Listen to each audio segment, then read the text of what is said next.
right, good morning, everybody. It's so nice to see everyone. I'm just going to invite everyone to take their seats, grab some water, and certainly sit on the edge of your seat. This is going to be a pretty rich conversation for something that hits everybody.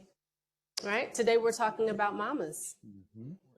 And since we all come from, in the words of Tupac, since we all came from a woman. Got our name from a woman. Hey.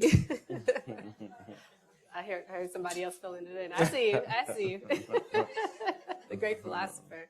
I'm Mia Keys, and I serve as the Director of Federal Affairs for Hologic Incorporated, the Women's Health and Innovation Company. We're really excited to be here today as one of the sponsors, but then most personally as a new mama, and also the past Chief of Staff and past Health Policy Advisor to Congresswoman Robin Kelly, who wrote the MOMMAS Act, the MOMMA Act.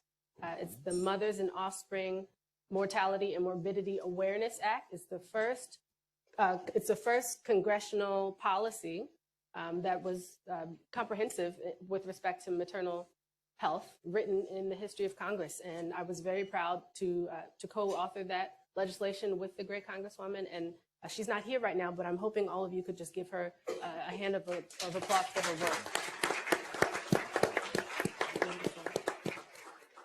But the people who I do have with me today are certainly experts in their field and passionate personally with respect to this conversation. And so without further ado, I'm going to just introduce them to you, and we're going to have a great conversation. And in advance, I appreciate your energy. Get your questions ready. If you have some, we should have some time at the end to talk about it. And if you don't have time at the end to have your question answered out loud, I certainly hope that you would feel free to speak with either of the panelists. So to my immediate left, I have Dr. Garfield Clooney, who serves as the current president of the National Medical Association. Welcome, Dr. Clooney. Thank you. Feel free to give him a hand as well. And to his left, I have Dr. Daniel Brazzini. He serves as the medical director for Centene Neonatal Center of Excellence. Dr. Brazzini. And we also have with us Dr. Dawn Godbolt. She serves as the director of health equity at the Maven Clinic. I want to just tell you a bit more about the MOMMAS Act and also to just talk about some congratulatory things that have happened so far, but we also certainly need additional champions in maternal health with respect to this legislation. Part of it has passed so far, so it's a six-prong legislation, and the two parts that have certainly passed right now have to do with providing education with respect to personal bias and professional bias amongst providers. That part of the legislation has passed. But then even more, I'd say just amazing to me that this hadn't even passed before, but now it has, is that there's now extended coverage, Medicaid postpartum coverage for women who have just given birth from 60 days to now an entire year. Right. You can imagine, especially, I have a 16-month-old, and I couldn't imagine if I were in a situation where I didn't have health insurance past 60 days of having a child, right? So, but I'm going to open it up to our panelists to tell us a bit more about their work with respect to what they do. So, Dr. Clooney, why don't you tell us a little bit about yourself and what you're doing, and we'll go down the lane, and then I'm going to start with you with a question. Sure. Morning, everyone. Again, like I said, I'm Garfield Clooney. I'm a maternal field of medicine specialist in New York City at NYU. And so that means that I did a residency as OBGYN and then a fellowship in maternal field of medicine. So I take care of high-risk women with medical problems during their pregnancies. And so maternal mortality and morbidity is near and dear to my heart because I live it, every day. I'm also from the West Indies. And so we know that third world countries, or developing countries, I should say, also have a very difficult time with maternal mortality as well. And a lot of it has to do with resources. And so I have begun working with the Minister of Health in that regard. But also, like I said, at NYU, one of the biggest things that we think will help us reduce the morbidity or improve the outcomes of patients in pregnancy is something called interconception or preconception counseling. And so, as you can imagine, there are many medical issues that women can have. They get pregnant, from lupus to obesity to diabetes, and having those conditions as best under control as possible before pregnancy helps increase that chance of having a good outcome for yourself and for your baby, or the mom and for the baby. And so, so we focus a lot on that. And so that's just a little bit about what I've been doing, with NYU. Just a little bit, for sure. He's going to tell us a bit more later on. Dr. Brazzini, how about you? Tell us a bit more about what you're doing at the Neonatal Center of Excellence at Centene. Dan Brazzini, your friendly neighborhood neonatologist, the doctor you don't want to see when you're having a baby, because you're either really small or very sick. I work on the other side of the placenta as Dr. Clooney, and the goal is at Centene is to develop those programs and support moms and families in those things that lead to preterm birth and ending up in the NICU, a place that I wish no baby will ever see in the future. Yeah, for sure. Thank you, Dr. Brazzini. Dr. Gabalt, Good welcome. morning. Thank Why you. don't you tell us a bit more about what you're doing? You're now a year and a half in your... About a year, a little over a year, yes. A little over a year now at Maven Clinic. Tell us a bit more about Yes, sure. So first, thank you so much for having us here. Good morning, everyone. I am Dawn Godbold. I'm the Director of Health Equity at Maven Clinic.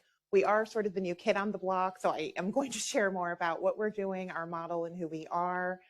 As the Director of Health Equity at Maven, I inform our care model, our clinical model, and what we're really trying to do is fill gaps in the healthcare system. We are a complement, we are a support, and we're really trying to get to people, birthing people in that family planning stage through pregnancy, parenting, pediatrics, all the way to menopause. It's quite comprehensive. Yeah. Dr. Clooney, what exactly are we seeing with respect to maternal health here in the U.S.? And especially, you coming from New York, epicenter of so much. Tell us a bit more about both of those, please. Sure. Well, as you hear on the news all the time with maternal mortality, Black women dying from maternal causes, pregnancy-related causes at 3 to 4 times of white women. And that's really across the country. And if you look in certain neighborhoods, it can be as high as 8 times and probably more. And so with a country so rich in resources, actually, I was interviewed by a news station about this, a country so rich in resources, why is this still happening? And I think one of the challenges is that the resources sometimes are not getting to the right places.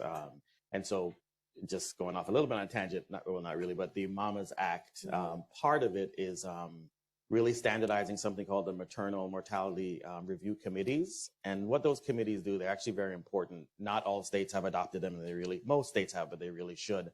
And what they do is they look at every maternal death that happens throughout the country. And it's not a punitive review, but it's really a review to look and see where the breakdowns were and where the resources are needed. And so as we try to figure out our healthcare expenditures and, decreasing health costs and so on, we're going to lean on those committees to help us from the maternal health side to let us know where we should be funneling those resources. And then we have to hold our political leaders accountable for that. We know that in rural areas, there's sometimes what we call maternal deserts or medical deserts. And so we have to figure out how we're going to care for pregnant women who end up in those areas. And we know that there are hospitals that may not have maternity wards and pregnant women end up there as well. And how are we going to, face that challenge? And so these review boards are helping us sort of flush out all of that. But, I gave a talk probably about 5 or 6 months ago, maybe even longer, about health equity. And when I started to do the talk, I said to myself, how did we actually get here? That's how I thought, started it. And it really boils down to the same with maternal mortality, I think. Back in the 1600s with slavery, women were treated as less. They were used as wet nurses. They were experimented on, which led to things of them having Black women having higher pain tolerances, and all these myths that have traveled down through the years. And then as you go through medical training, if you have trainers who have implicit bias, that will translate in how you care for patients and translate in how you manage your life going forward. And I think that's how we end up with this maternal mortality problem, especially affecting Black women, because the NIH told us when the Genome Project was done, we're all 99.9% the same, all 99% the same.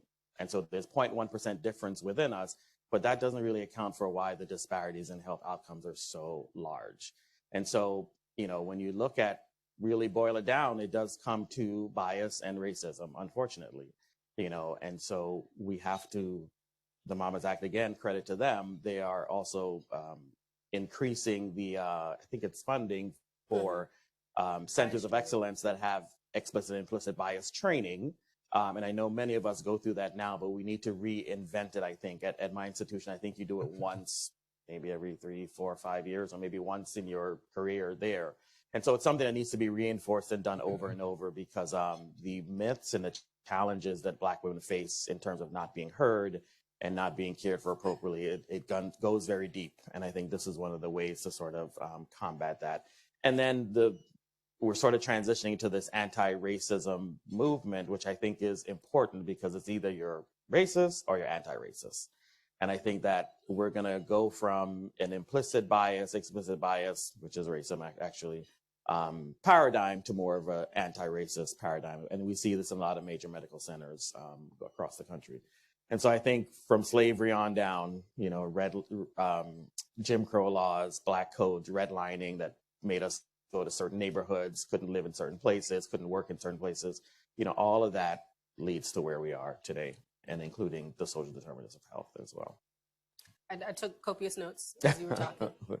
And I feel like I'm amongst a similar company of nerds and book lovers. So you just reminded me of so many books that I'm just going to throw out there. I do this from time to time. So certainly, if you've not yet read Medical Apartheid by Harriet Washington, that must be on your must-read list this year. And then also Color of Law by Rothstein. Robert? There's a Rothstein in there. Read that book. There was another one that it'll come back to me later on. Okay. But I really appreciate you, especially drawing out the bias conversation, because the fact of the matter is we all operate on biases, particularly when we're under pressure, right? It helps to, in a lot of ways, for us to respond to situations that are either familiar or unfamiliar based on, fight or flight, nervous system related things. But when you're talking about stressful situations such as delivering a child or caring for women prenatally, that matters, obviously. I want to come back to that later on as well. Dr. Brazzini, I want to know, from your perspective, because as you qualified it, you were the doctor women do not want to see, families do not want to see. So in that case, what's the most significant prenatal visit, and what does that matter with respect to touch points with you? The most important prenatal visit is actually the first postpartum visit. The reason I say this is that pregnancy is supposed to be 9-10 months. It's going to take at least 9 or 10 months. Marcia Dime says 18 months. You're at 16 months with your son. I'm at 16 months, still breastfeeding. To recover from that. And it is common that if you do have high blood pressure, diabetes, these things, they don't get better over time. If they happen during this first pregnancy and you don't address them afterwards, the second pregnancy, you're going to be born early. And your mortality of your child and yourself, if not taken care of early. Similarly, if you had no prenatal care and, hey, you happen to have a term baby, great. That is an opportunity to not have no prenatal care on the second pregnancy. It's an opportunity, it's a touch point to get the care, address those social determinants of health factors so that you don't get unlucky the next time by getting pregnant 2 months later and then coming to see me when your baby's too small and born too early. You once gave a really very, I heard you say, you gave a really very vivid description of I'm putting you on the spot here, of a baby that you saw. Yeah, so this is, if you don't get those issues taken care of, what are they? Everybody knows what increases your risk of preterm birth. And at Centene, we try and address all of them, because if you don't address all of them, the one you didn't address is going to lead to the preterm birth. We call it the Hondas, like the car manufacturer. H is for hypertension, preeclampsia. O is for obesity, which increases your risk of high blood pressure, diabetes, C-section, and preterm birth. No prenatal visits. Diabetes. A is for abusive substances like methamphetamine, opioids, marijuana. And S It's for social determinants of health. At Centene, we have to address all of these, because if you don't, the odds, as they say in Hunger Games, will not be in your favor, about having a term birth, okay? And so this I see every day. I just was on call this weekend in the NICU, and a young lady with high blood pressure, gestational diabetes, and no prenatal visits came in with a baby 24 weeks, okay? Very early. That baby is about this size, okay? And instead of talking to her about, a term baby, whether to use a pacifier or not, I'm explaining to her why her baby has a tube in its mouth and it's hooked up to mechanical ventilation and all the bad things associated with preterm birth at 24 weeks. These are the issues, the Hondas, that at Centene we're looking to address, because if you do have transportation, you get your prenatal visits. If you are involved with a community like Maven, reaching out and supporting moms, guess what? You don't have a preterm birth. If you're able to get your high blood pressure, your diabetes managed by someone like Dr. Clooney, again, the odds are in your favor and you will not come see me in the NICU for your preterm birth. So the Hondas are what we look to address, both in terms of partnering with physicians, partnering with programs like Maven, as well as our own team, reaching out with doulas, with 724 applications, with video, with remote monitoring and remote, intake, so that these medical deserts that are getting larger as the population gets bigger and the number of medical professionals doesn't increase with the need or with the population, that is a real challenge. And we need to be smart, we need to be innovative, and we need to look at putting mom and baby first. We do that, we'll make things better for tomorrow for everyone. Thank you so much for that. So you mentioned, partnership potentially, and maybe you all have heard of Maven Clinic and maybe you haven't, but I'm going to invite Dr. Godbolt to tell us a bit more about the work that Maven Clinic is doing, and potentially maybe they'd be a partner for your organizations. Okay, thank you, Mia. And this is a great time because Maven is a solution. And so I'm going to take you all through that as soon as those slides come up. Okay, I'll jump right in. So Maven Clinic was founded in 2014 by Kate Ryder as a digital health solution, really looking at the healthcare system, identifying where are those gaps, and then what are the solutions. And then because of the context of our society today, which my colleagues have explained, we're talking about 400 years of health inequities that result in the health disparities that we see today. What Maven does is we look at our broader context, and then we develop clinical solutions that can meet people where they are to provide them with the services or resources that they need.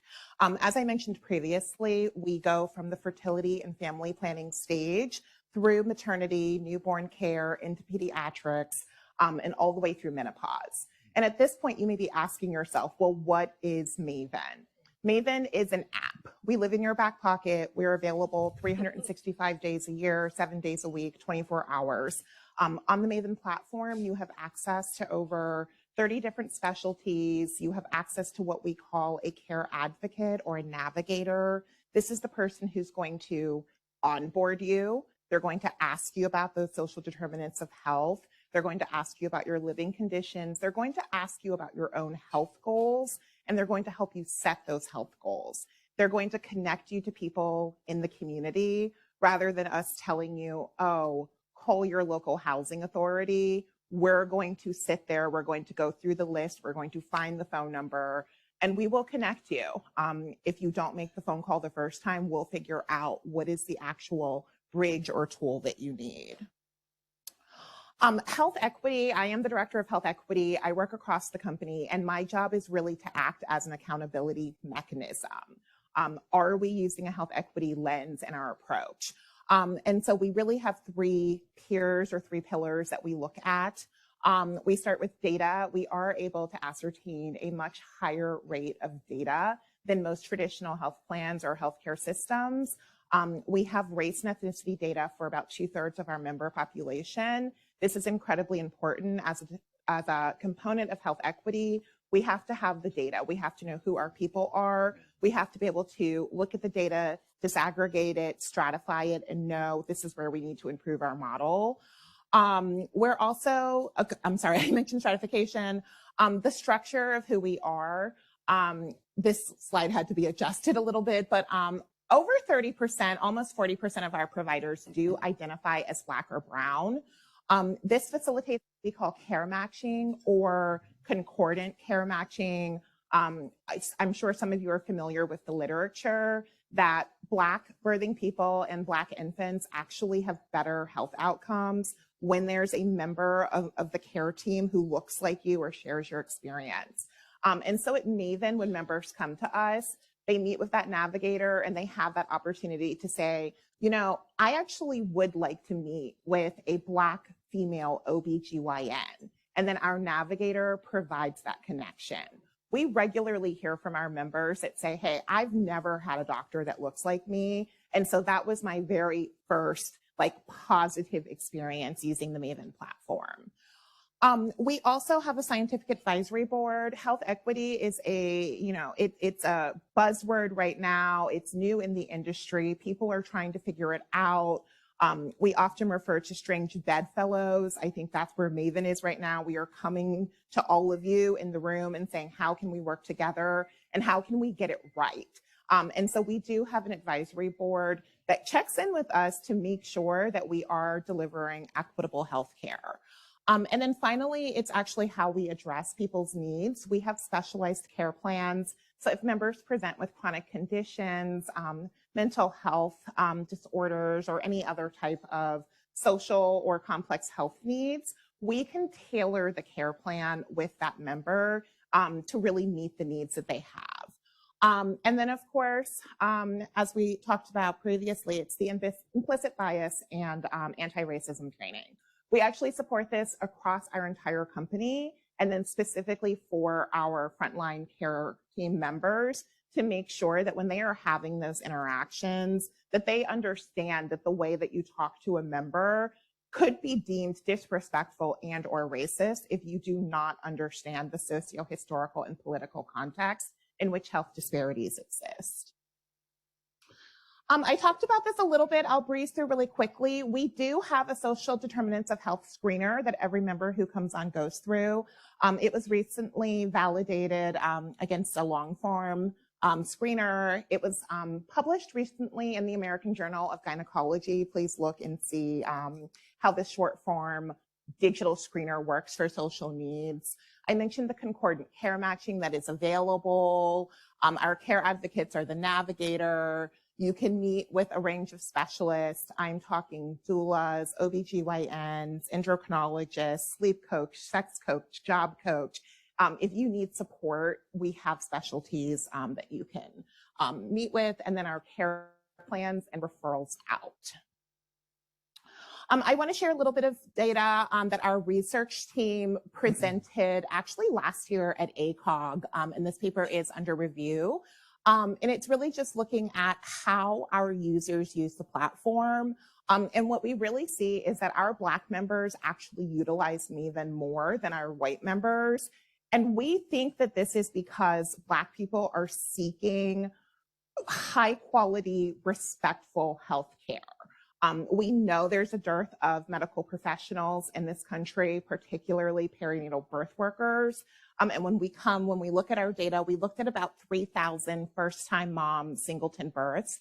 And what we found is that our Black members, while presenting with more complex health needs, actually seek care at a higher rate. And then looking specifically at doula support, what we see again is across the first 3 trimesters and into the 4th or the postpartum period, is that our members also utilize doula support. We have virtual doulas that our members do connect with. And so we are, again, that sort of bridge, filling gaps. We are not trying to replace your brick and mortar support. What we are trying to do is add to or complement. And I think that's it for us. So really just, again, trying to position Maven as a solution, a tool. If I could say one more thing, Mia, sure. Okay, yes. Yeah, okay. You may be asking, how does Maven work? Traditionally, we are an add-on benefit to your employer, but we actually work very closely with health plans as well. We launched our Medicaid pilot in Arkansas last year. And so again, trying to figure out what is the equitable solution? How do we make sure that everyone has access? It is working with health plans across the country. Like I said, we have our pilot in Arkansas and we have a few others that are in the pipeline. And it's working with those medical directors and really those people who are decision makers. We know that there are problems. We know there are gaps. We can point to them and we can say, how do we fill this hole? And that is really where Maven comes in. I think this is fantastic for so many reasons. And I have been meaning to do this for some time. This is, just my personal decision. But if you all are inclined to just go to the App Store on your smartphone and download Maven Clinic app. I've just done it just now.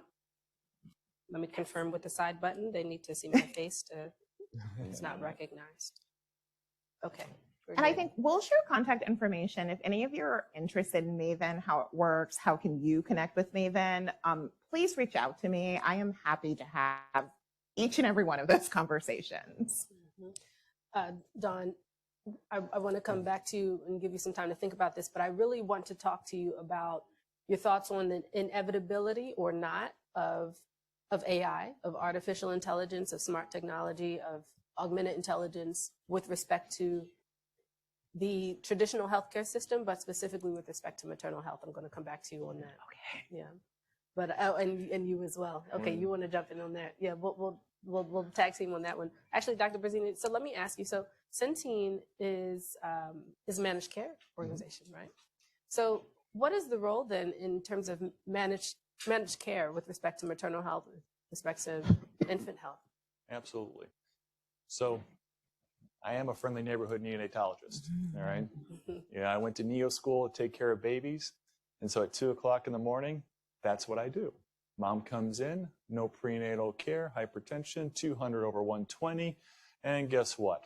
The baby's coming out with all, the classic C-section and all, future C-sections.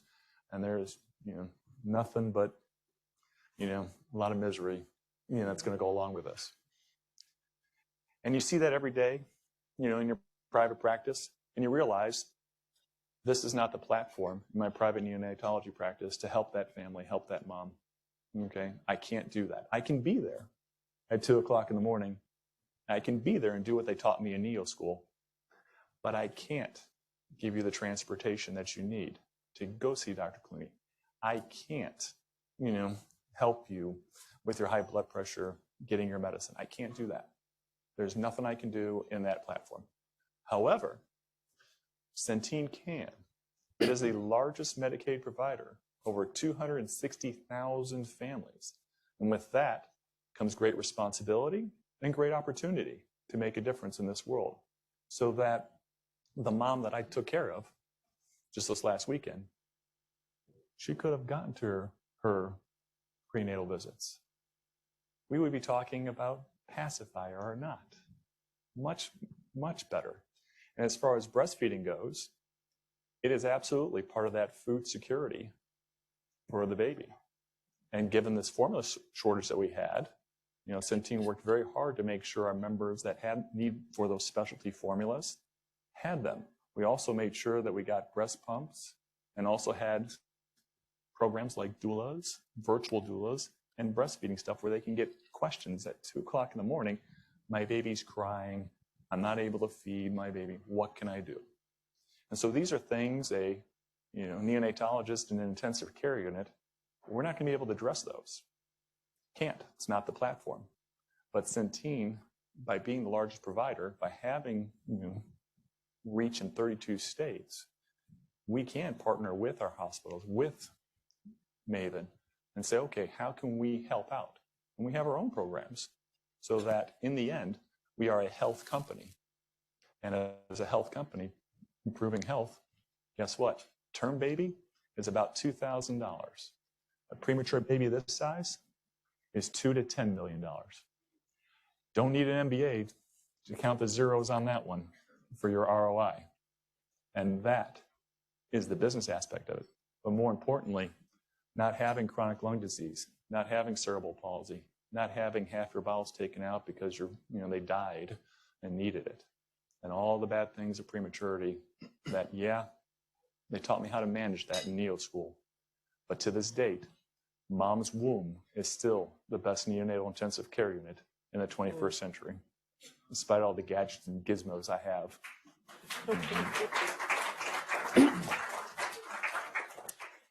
I hear all of us reacting, and I imagine that these are emotional reactions, and then also a number of us in the audience are recounting either their own experiences as birthing people or as providers, right? And I'll be a bit vulnerable here, and then I want to bring Dr. Clooney into this conversation. So I mentioned that I have a 16-month-old, and he is the light of my life. He was here last year in his little yellow suit at the Dr. Pucker remembers. Yeah, he was the youngest 40 under 40 of NMQF. But I'll tell you, I was not in need of the services that you provided, but I was nonetheless frightened to give birth. As a highly educated Black American woman, you couldn't tell, and most of my friends would attest to that. I tend to be very much like this, but I was so scared, given the statistics that you mentioned earlier. And as I mentioned, I've worked in this maternal health space for a long time, covert and comprehensive policy on this. So I was moving into my labor with all of that information at the forefront of my mind. And I had an extremely detailed birthing plan, which I gave out to everyone on the unit. And I had in my emergency contacts, and this is no exaggeration, Congresswoman Robin Kelly was my first emergency contact. Absolutely, yes. I listed, I may or may not have listed some people who were very high in leadership in the American Hospital Association as my emergency contact. And I'm serious. They may be here, but they know. And my son's father is a well-known pollster, bold letters. So if something goes wrong, member of Congress will know, the hospital people will know, and then it'll be on the television, right? So you have to take care of me and my baby, right? But all jokes aside, I was so frightened, and I felt like I had to have that. And I had incredible care. I had doulas as a part of my team, but I was in labor for 2.5 days and still had, and dilated to 10 centimeters and everything, but still had to have an emergency C-section. And it's an experience that I will never forget. It was a tremendous, I'm so grateful to be on this side and to be well, but I'm not yet out of that 18-month mark, as you've mentioned, So Dr. Clooney, given everything that we know and everything that you laid out and everything that Dawn and Dr. Brazzini laid out, Dr. Godbolt and Dr. Brazzini laid out, what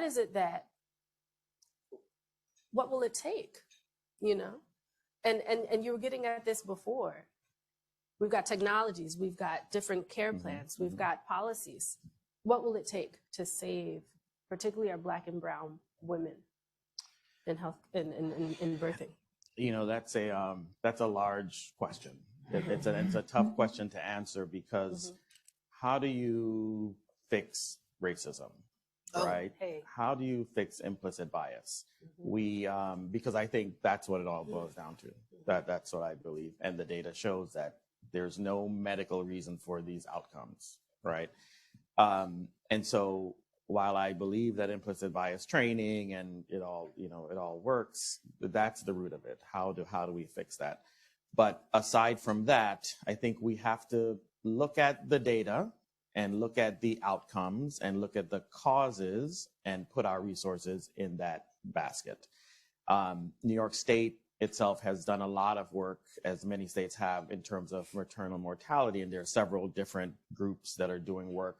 But I think one of the most impactful things that I thought that they actually made a commitment to in terms of Black women's health is they have something called the PREM study, which is a patient-reported experience, I think, measure. I think it is. Yeah. And so what that does is every institution in New York State that either takes care of pregnant women or delivers pregnant women, whether it's a hospital, a birthing center, or whatever, they have to report their statistics and their outcomes to this study, and it's reported back to everyone monthly. And that does a couple of things. It lets us know where we are compared to other places in New York State. And it also lets us know where the challenges are and where the gaps are that need to be filled. At my hospital, I'm part of that committee, and we are working very hard to look at the outcome of Black women and how we can fix that.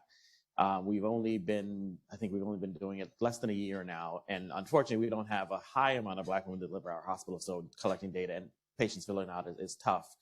But it does show a lot of times that Black women, there's several questions, I think about 17 questions that they ask. And a lot of times Black women, what it boils down to is that they're not being heard.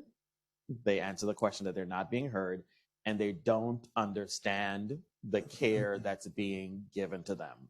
They ask questions and no one answers the questions. And so again, why would that be, right? Why would that be? Because they're thought of as less. Black women are thought of as less. And how we change that is how we're going to address maternal mortality. It's a hard road ahead. It is a hard road ahead. I had some statistics here I wanted to mention, just to sort of, seal it again. The maternal mortality rate, which is death in pregnancy or 42 days after, in 2019, it was 20 per 100,000. 2023, 23 per 100,000. 2021, 32 per 100,000. So the number is rising. In this very rich country, the number continues to rise. But if you look at the actual numbers of women who died, to sort of break it down a little bit to you, in 2019, 754 women died from pregnancy-related causes. In 2020, 861. In 2021, 1,205. I mean, this number is rapidly rising. And then if you look at the data for race and ethnicity per 100,000, Hispanic women, 11.8 in 2018, now 18.2. White women, 14.9, now 19.1. So this is affecting everyone. But Black women, 37 per 100,000, now 55 per 100,000. Continuing to significantly rise. So, we really have to step back and take a look at what's happening in our institutions and what's happening by race and ethnicity. And you'll see that Black women disproportionately, for no medical plausible reason, are suffering disproportionately.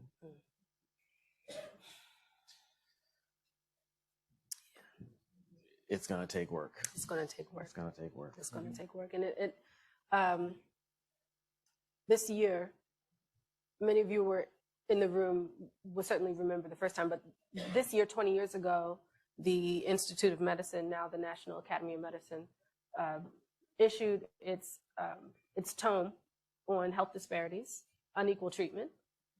And this year they had a conference where they essentially looked into all of the sources of health disparities, avoidable health disparities, right? So health inequity, and essentially determined that we're still dealing with the same issues that were outlined 20 years ago, right?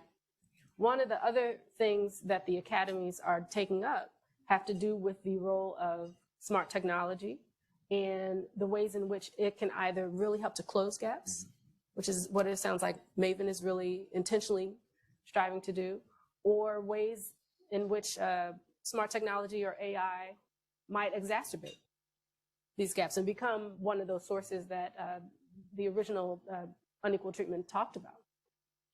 Dawn, I'd really love your insight in terms of, being one of those tools that Dr. Clooney talked about, being a part of that work.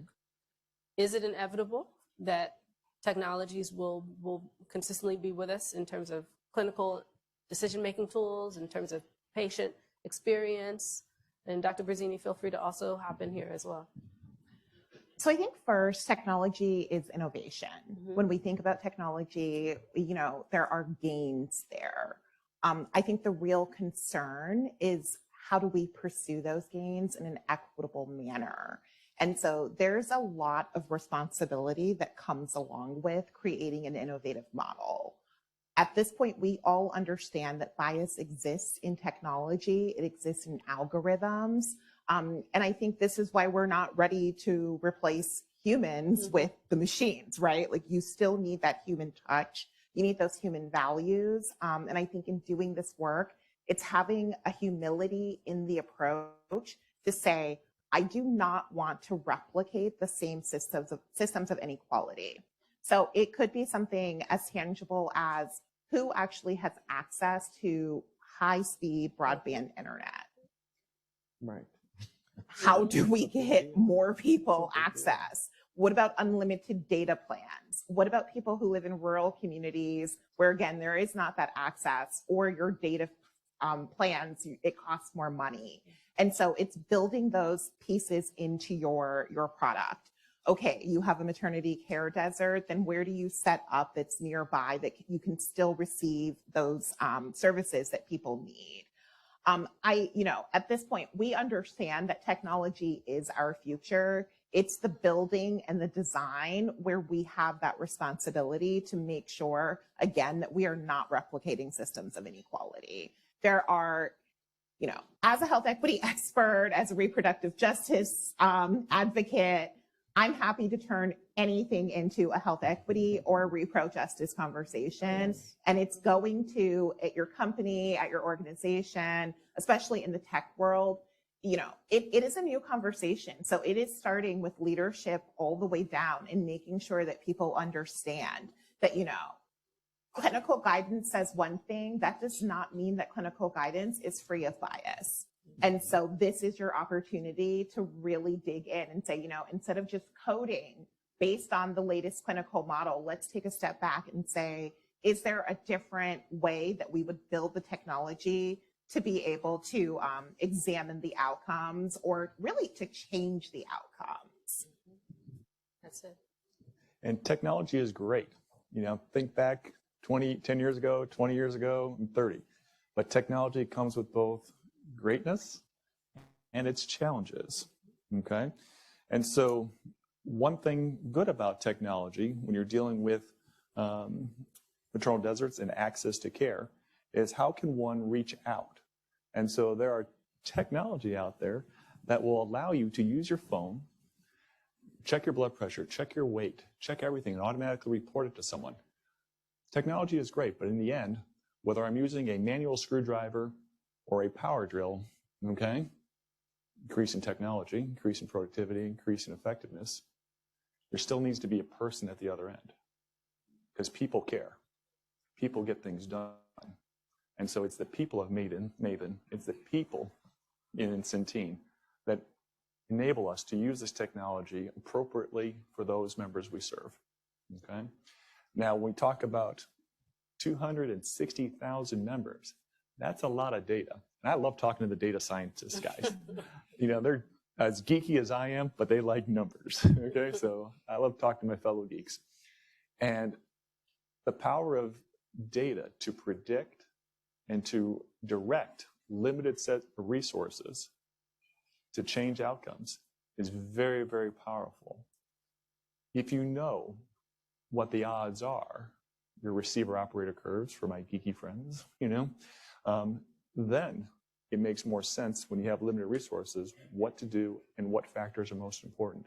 And by intervening early and appropriately, directing limited resources and limited people to those that need it most, that is really the power of AI used appropriately to direct what is most needed to where it is most appreciated.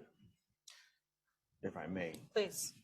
But I think on the road to AI, which needs a lot of work before we can even get there, are simple things like protocols, right? I can't tell you how many times I've heard throughout my years in medicine that, oh, we're going to treat this particular patient. Oh, she's obese, so we're going to do this, or she's Black, so they tend to have that, or she's Asian, and protocols take that away. And so if someone comes with a blood pressure that's high, this is how you treat them, whether they're Black or any other race. And this helps to reduce that implicit bias. But also the good thing about protocols is, like you said, there's a human on the other end. Mm-hmm. So, nothing is 100%, but you say this is the management plan. But if a particular patient, for whatever reason, is not working for, you can adjust it. But we found the data showing that protocols for things like postpartum hemorrhage, things like hypertension, things like venous thromboembolic disease, those things work in terms of reducing the morbidity and mortality associated with women in terms of treatment. But that, to me, is also on the line to AI, because it's sort of giving you this automatic thing. But with medicine, I'm not sure, we can do AI exclusively, but, No, God help us Yeah. with that. But it's kind of like aviation, the pilots will have a checklist and will do things in a certain way, a certain order, because they've missed one switch. Right. Guess what? It's game over. Right. And so if it rains, then you change it a little bit. Exactly. Right. So there's you have to still think, but decreasing the human error and chance for error, the better process, is something that not only for aviation and medicine definitely has to happen. And thankfully it is. This conversation's heating up in so many different ways. I know we can go on and on and on. I want to invite the audience to ask any questions that you might have. And please be mindful. Please make it a question. Let us know what your name is and where you're from, and please make it a question. Okay, we'll start over here to the stage left. I think you're wearing purple. We'll start with you in the purple. Yes, ma'am. Good morning, everyone. Thank you. My name is Dr. Toya Kelly. I'm a family medicine physician, active duty in the public health service. I'm doing a congressional fellowship this year. Listen, I have 2 daughters. You mentioned Hondas. You mentioned what we can do for Black women. I had my first pregnancy at 26. I didn't have any of the Hondas. I was married and I was in residency, but I still ended up having a 24-weeker who didn't make it. So how do I help my 2-year-olds? What actionable advice can you give me so that my 8-year-old and my 10-year-old daughter will be able to have a healthy prenatal care, a healthy birthing experience, healthy postpartum care, and have a healthy grandbaby that lasts past the first year of life? What actionable advice can I do for my daughters?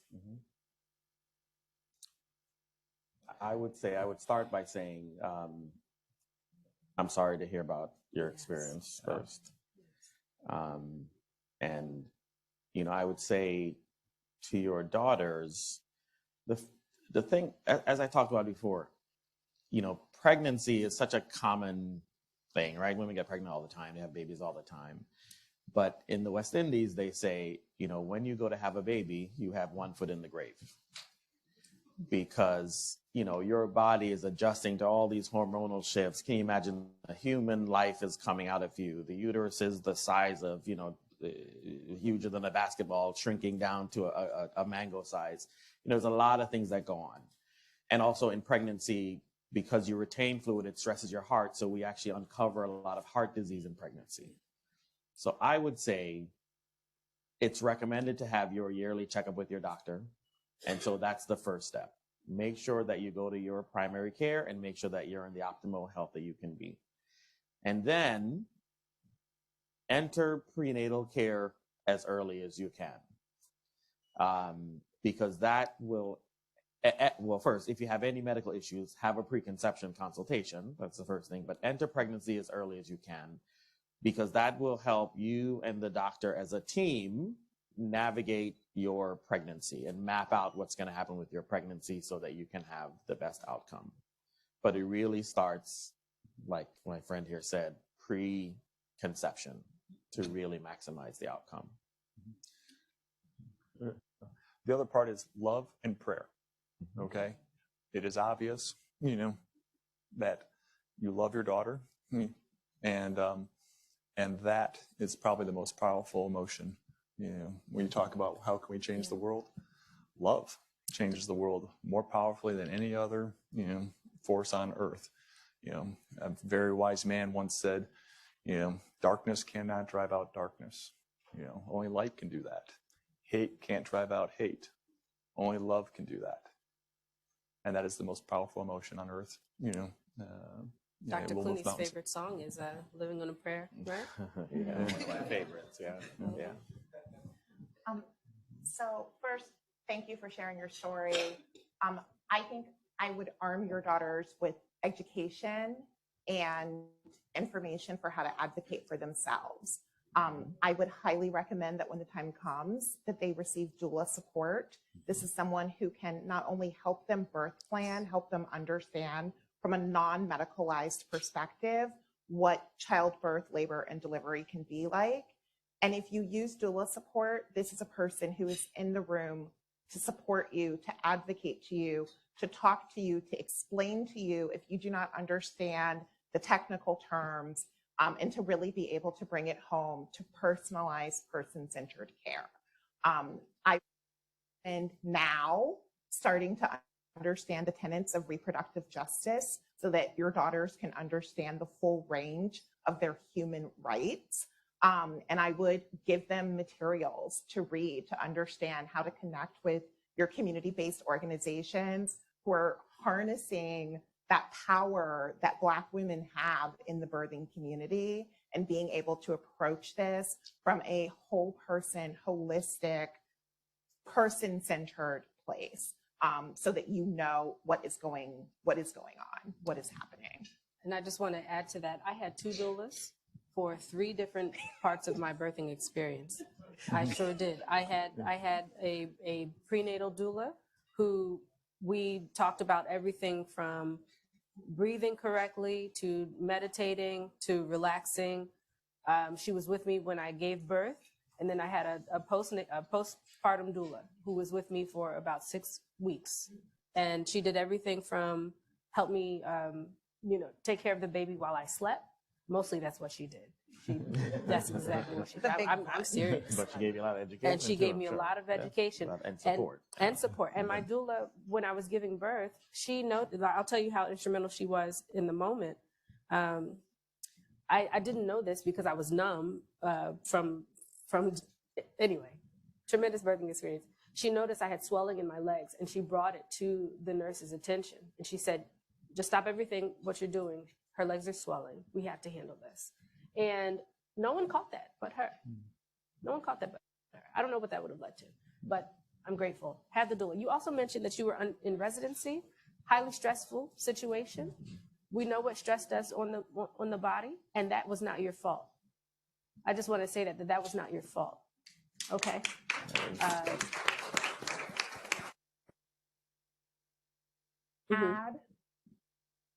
I want to make sure everyone here knows that the health disparities that Black women experience span education and income. Those are not protective factors for us.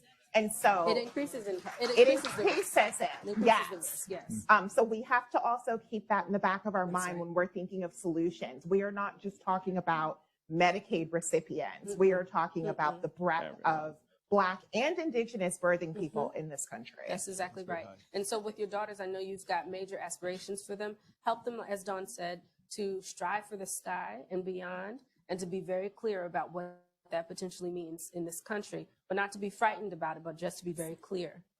And they have to surround themselves with a village, for certain. Absolutely. We probably have time for 1 or 2 other questions. I'm going to come right here.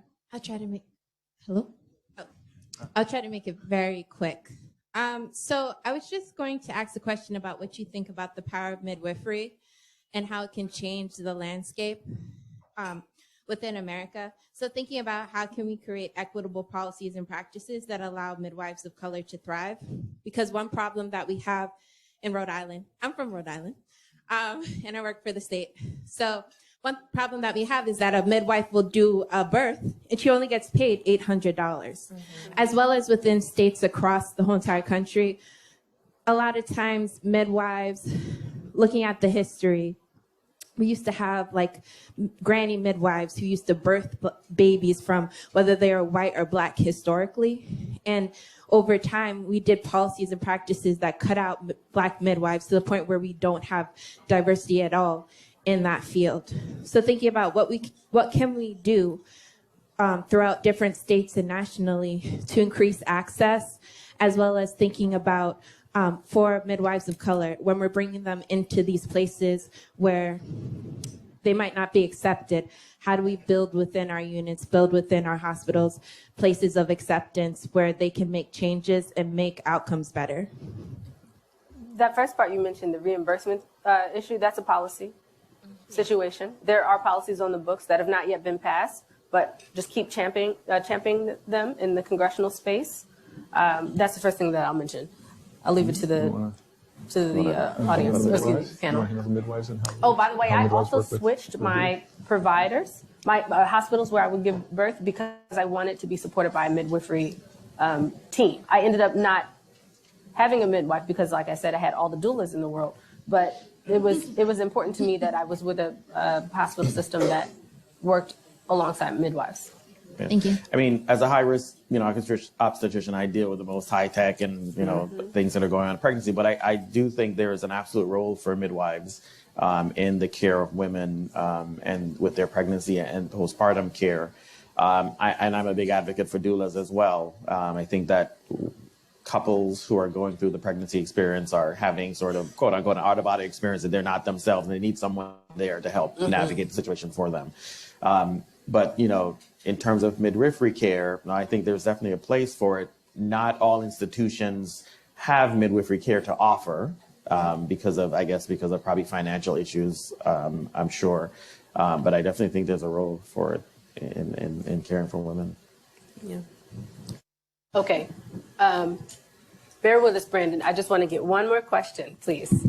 Hi, good morning. Rachel Good morning. Villanueva. I'm an OBGYN from New York City. And she used to be? And I used to be past president of the National Medical Association. And I'm currently actually here as a representative to the Minority Affairs Committee of the AMA, because we have to work at all avenues, right? We need help everywhere. So my question, and thank you so much for the panel. Dr. Brzezini, I very respectfully have to say that we cannot pray out racism, because Black folks have been trying to do that for a very long time. And so my question is, how in a place like Centene, where you have so much data, are we looking at the data for individual providers and hospital systems at their outcomes? Are you putting equity in contracts as a part of their contract for whether or not they get paid or incentivize equity? Are we looking at those type of things, because Centene is such a huge Medicaid managed care company? Yeah, that's a very good question. And you're right, prayer will not solve problems, but it does give you the motivation to put forth the effort to make things better. And as far as Centene's work in terms of diversity and working on that, it is part of our Start Smart for Baby program, which has improved health outcomes across. And we specifically look at race as a social determinant of health, as something that needs to be addressed in all our policies. And so it is important to Centene, it is important to health, and it's something that we take very seriously. Ladies and gentlemen, I know there were many others who had questions, so I encourage you to please find, okay, you're giving me the please, please, please. Okay. Brandon, please, please, please. Thank you so much. Okay. I'm going to be really quick. My name is Jade. I'm coming from New York, Montefiore Health System. I'm a manager in community affairs, but I'm also a postpartum doula. I got my certification the weekend the pandemic was declared in 2020. So my confidence in being a doula and postpartum doula has not been where it is. It's where it's supposed to be. I want to be able to support people who can't afford a doula. I know you had 3, right? But doulas are really expensive, Yes. So I wanted to know if you guys had any specific tips and tricks for doulas like myself or other healthcare providers in here, and how they could provide care pro bono to the community, but also sustain themselves. You're working out of New York, right? Please. So at Centene, we find the work that you're doing as doula is absolutely beneficial to moms in reducing C-section rate, preterm birth, and breastfeeding. It's really, the C-section rate drops about 15% with the doula. Preterm rate drops another 30%, and your breastfeeding rate goes from 30% to like 80, 90%. And so that is something that we have found very, very helpful, and definitely partner with you on making that happen. Yeah. I would offer that you organize, you reach out, you connect.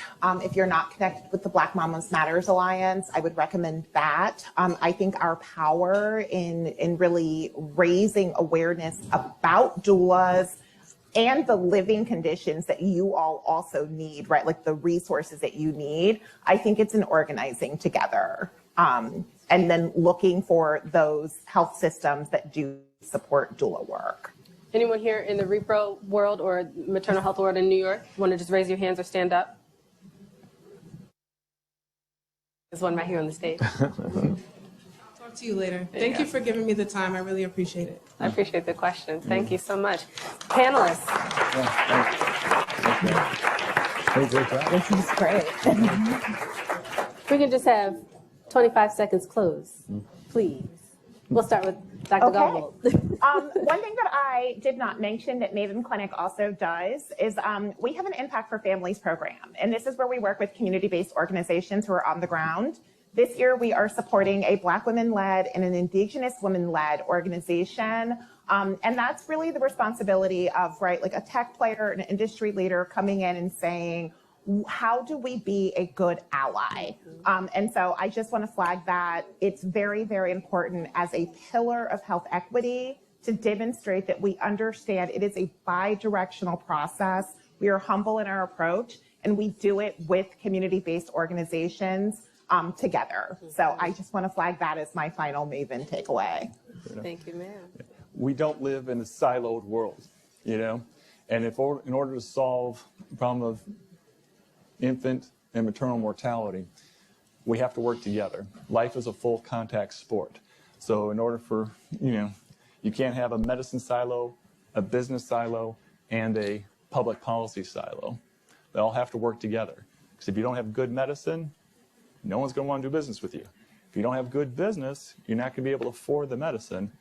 And if you don't have good public policy, then all three of them, you will not be able to take care of society and manage all the needs and care for everyone that truly needs all the help from the medical, business, and public policy side of things. Great. I mean, they pretty much said most of it, but I'm just going to say, listen to Black women, period. That's it right here. Ladies and gentlemen, thank you so much. Don Gobble, Daniel Brazzini, Garfield Clooney. I'm Mia Keys. Very much appreciate your time and your energy. And again, if you've got additional questions, make sure to ask the panelists. Thank you. Have a great day. Yes, sir.